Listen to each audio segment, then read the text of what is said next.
नमस्कृत्य नरं चैव नरोत्तमं देवीं सरस्वतीं व्यासं ततो जयमुदीरये। भगवद गीता के दूसरे अध्याय में ज्ञान योग का उपदेश देते हुए अर्जुन से मानो भगवान यह कहते हैं कि तुम इच्छाधारी, सर्वशक्तिशाली, अजर अमर अविनाशी, सर्वसमर्थ आत्मा हो।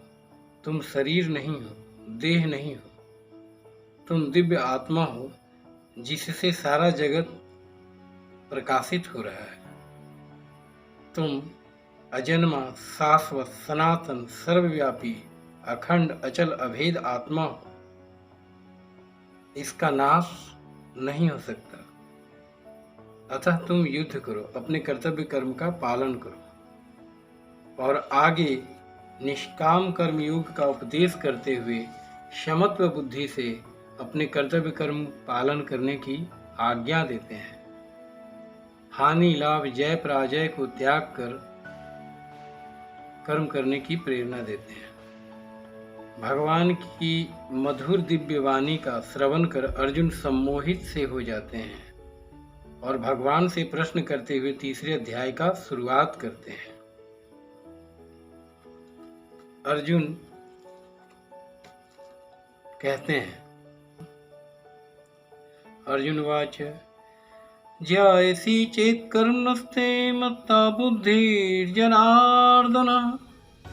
तत्किं कर्मणि घोरे मां नियोजसि केशव। व्यामि श्रेणेव वाक्येन बुद्धिं मोहयसीव मे तदेकं वद निश्चित्य येन श्रेयोऽहम् आप्नुयाम्। हे जनार्दन, हे सबों की याचना पूर्ण करने वाले जनार्दन, यदि आपको कर्म की अपेक्षा ज्ञान श्रेष्ठ मान्य है, अर्थात अगर आत्मा अजर अमर अविनाशी है, सारा जगत उसी से प्रकाशित है, तो फिर हे केशव, मुझे युद्ध जैसे अत्यंत क्रूर भयंकर कर्म में क्यों लगाते हैं? आपके मिले हुए से वचनों से मेरी बुद्धि मानो मोहित हो रही है। कभी आप आत्मा की प्रशंसा करते हैं तो कभी आप निष्काम कर्मयोग की बात कहते हैं। हे जनार्दन, उस एक बात को निश्चित करके कहिए जिससे मैं कल्याण को प्राप्त हो जाऊं, जिससे मेरी ये दुविधा खत्म हो जाए। श्री भगवान वाच, भगवान कहते हैं फिर, लोके अस्मिन् द्विविधा निष्ठा पुरा प्रोक्ता मया नघ ज्ञान योगेन सांख्यानां कर्म योगेन योगिनाम्। न कर्मणानारम्भात् नैष्कर्म्यं पुरुषो अश्नुते न च सन्न्यसनादेव सिद्धिं समधिगच्छति। नहि कश्चित् क्षणमपि जातु तिष्ठत्य कर्मकृत् कारते हि आवसः कर्म सर्वः प्रकृतिर्जैर्गुणः।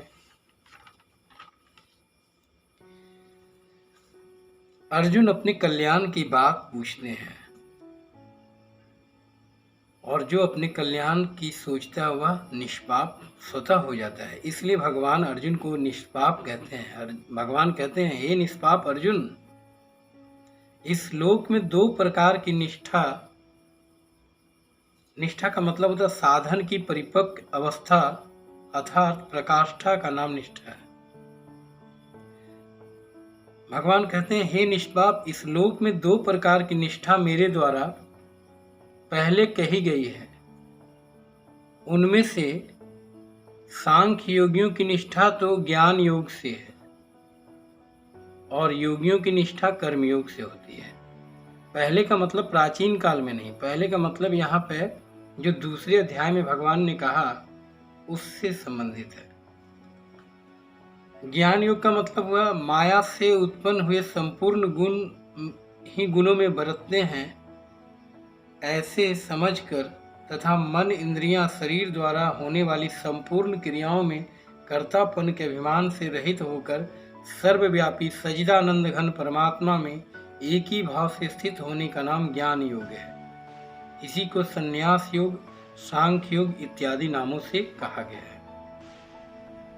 फल और कर्मयोग, निष्काम कर्मयोग का मतलब हुआ फल और आसक्ति को त्याग कर भगवत आज्ञा अनुसार केवल भगवत समबुद्धि से कर्म करने का नाम निष्काम कर्म योग है। इसी को समत्व योग, बुद्धि योग, कर्म योग, तदर्थ कर्म, मदर्थ कर्म, मत कर्म इत्यादि नामों से कहा गया है। तो भगवान बताते हैं कि इस लोक में दो तरह की निष्ठा मेरे द्वारा कही गई है, एक ज्ञान योग और दूसरा कर्म योग। ज्ञान योग में विवेक की प्रधानता होती है। जब हम स्वयं को आत्मा मानते हैं, देह से पृथक आत्म तत्व मानते हैं और अपने अभिमान का त्याग कर प्रकृति ही सारे गुणों में बरत रही है ऐसा मानकर अपने अहंकार का त्याग करके कर्म करते हैं। और जब कर्म की प्रधानता रखते हुए सेवा भाव से संसार का के समस्त कर्म को कर्तव्य पारायणता से भगवान को अर्पित करते हुए कर्म करते हैं, तो वह कर्मयोग कहलाता है। ये दोनों लोक की निष्ठा है। भगवान ने कहा इस लोक में दो प्रकार की निष्ठा मेरे द्वारा कही गई। आगे कहते हैं, मनुष्य न तो कर्मों का आरंभ किए बिना निष्कर्मिता को प्राप्त यानी योग निष्ठा को प्राप्त होता है, और न कर्मों के केवल त्याग मात्र से सिद्धि यानी सांख्य निष्ठा को प्राप्त होता है। मतलब बिना कर्म को आरंभ किए सिद्धि की प्राप्ति नहीं होती। बिना कर्म को आरंभ किए आप ज्ञान योग में आत्म तत्व को नहीं जान सकते, और कर्मों को त्याग करके भी सिद्धि की प्राप्ति नहीं हो सकती। क्यों नहीं हो सकती, तो इसके बारे में आगे कहते हैं, निसंदेह कोई भी मनुष्य किसी भी काल में क्षण मात्र भी बिना कर्म किए नहीं रहता, क्योंकि सारा मनुष्य समुदाय प्रकृति जनित गुणों द्वारा परवश हुआ कर्म करने के लिए बाध्य किया जाता है। आगे भगवान कहते हैं, जैसे किसी के मन में यह है कि जब सारा समुदाय मतलब प्रकृति से ही कर्म होता है, तो ऐसा सोच सकते हैं कि अच्छा हम बाहर से कर्म नहीं करेंगे, कर्म इंद्रियों से कर्म नहीं करेंगे, तो क्या वो सही है? तो इसके उत्तर में भगवान कहते हैं, कर्मेन्द्रियाणि संयम्य यास्ते मनसा स्मरण इंद्रियार्थान् विमूढ़ात्मा मिथ्याचारः स उच्यते। यस्त्विन्द्रियाणि मनसा नियम्यार्भते अर्जुनः कर्मेन्द्रियः कर्मयोगं सक्तः स विशिष्यति।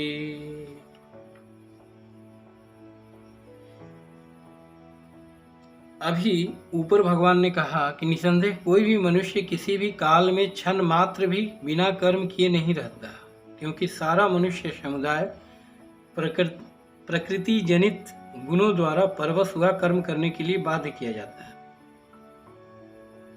अब इसमें कुछ लोग ऐसे हैं जो केवल ऊपर से इंद्रियों की क्रिया न करके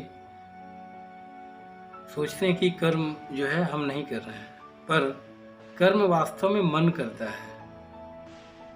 मन से जो भी विषय चिंतन होता है वही मूल कर्म होता है। मन के विचार ही कर्म के कारण होते हैं।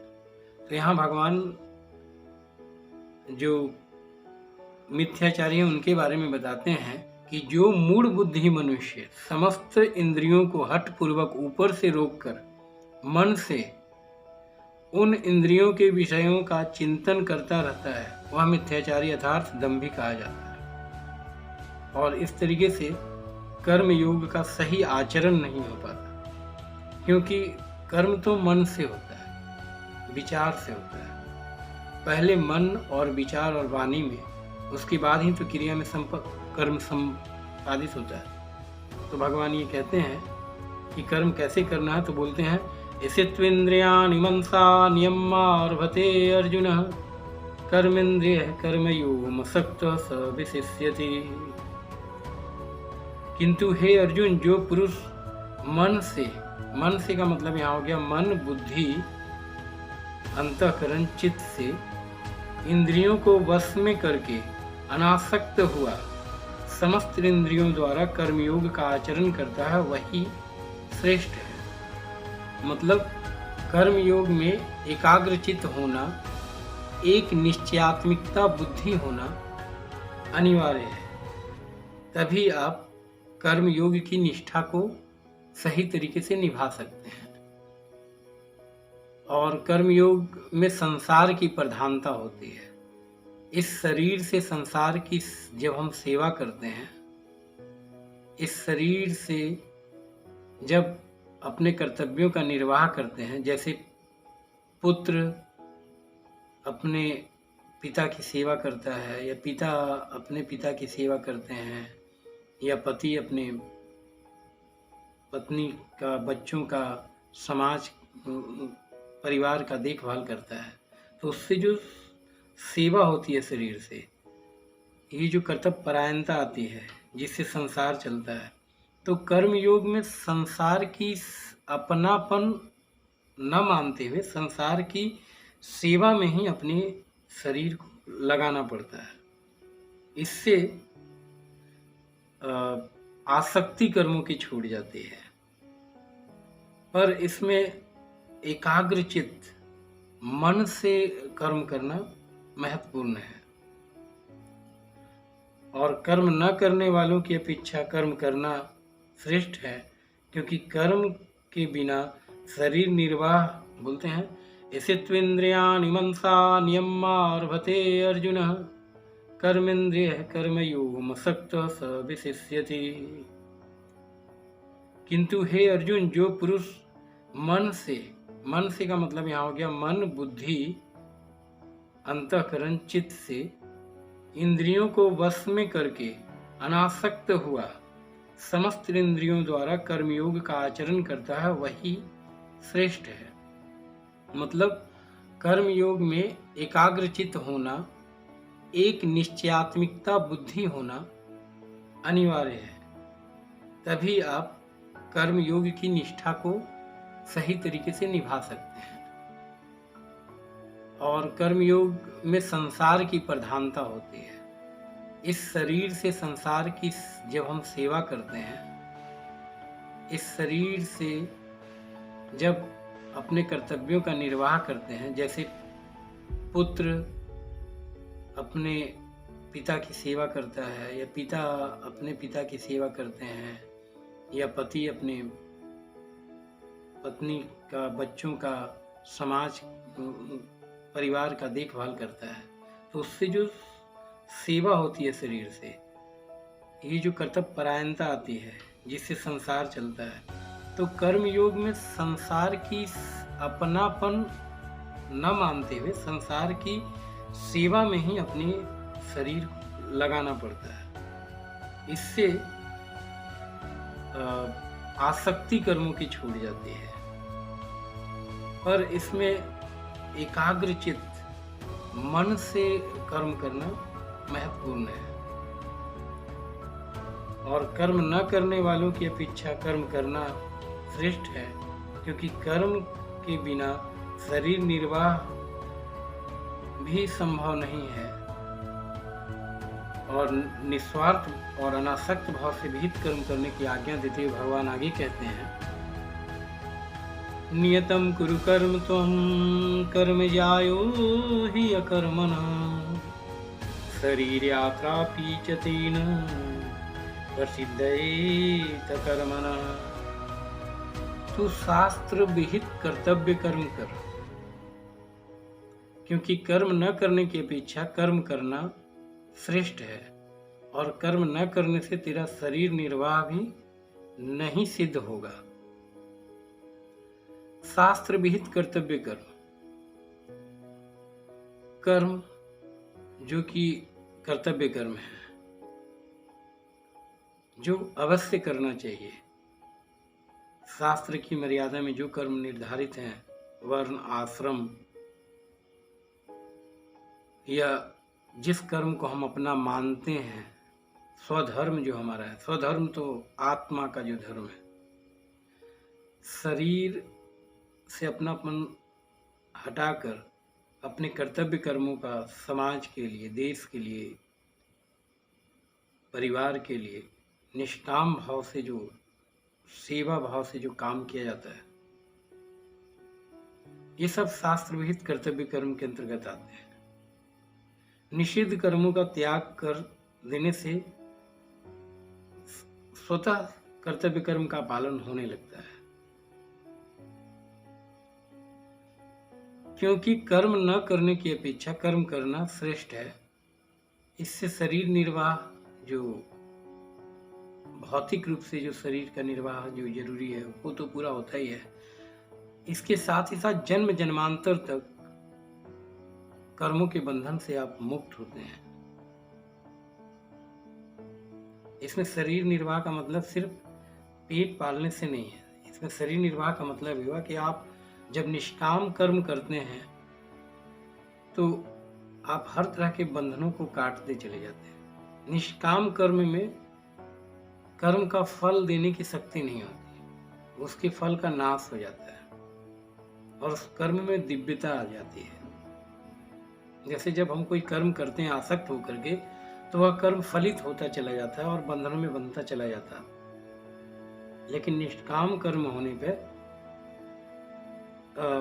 परमात्म शांति रूप परम शांति की अनुभूति होती है और शरीर का निर्वाह भी स्वतः होता है, समाज का कल्याण भी स्वतः होता है। साधक की साधन से न सिर्फ परिवार, समाज और राष्ट्र बल्कि संपूर्ण विश्व का पारमार्थिक लाभ होता है।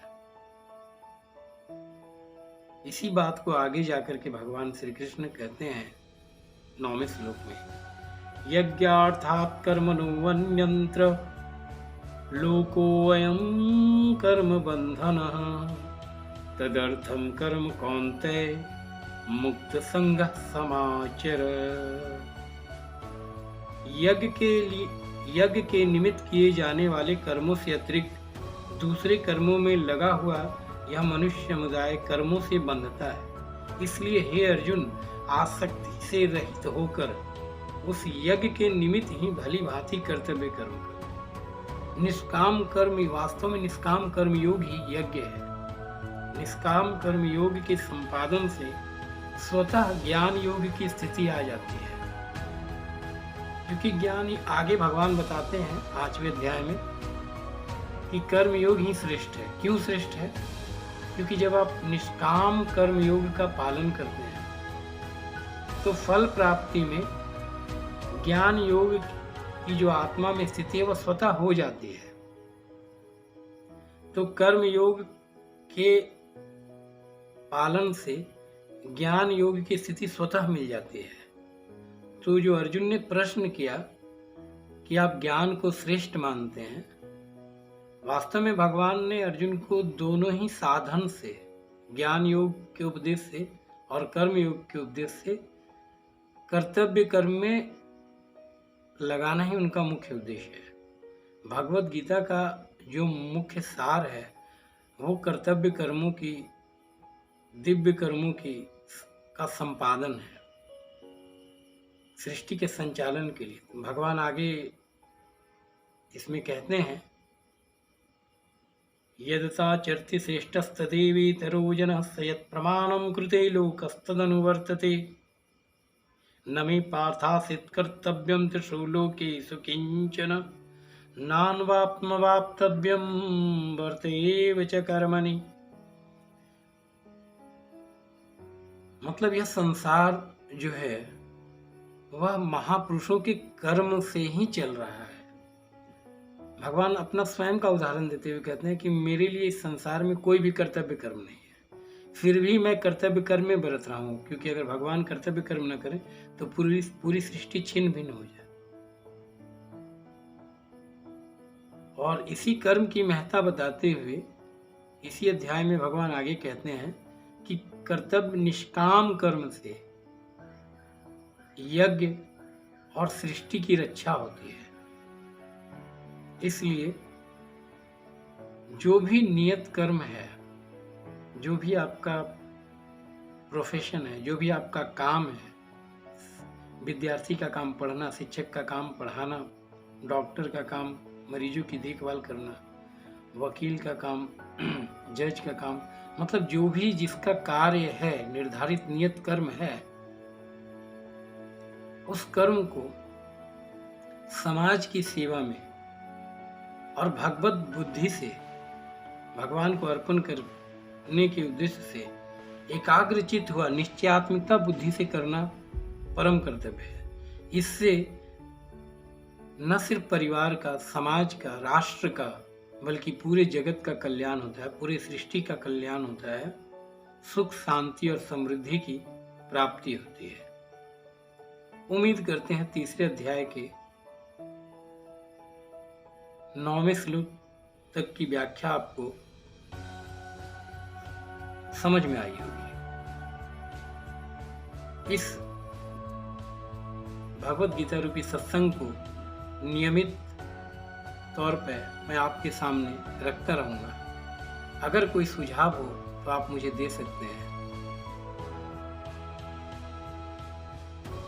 तब तक के लिए हरि ओम तत्सत, हरि ओम तत्सत, हरि ओम तत्सत।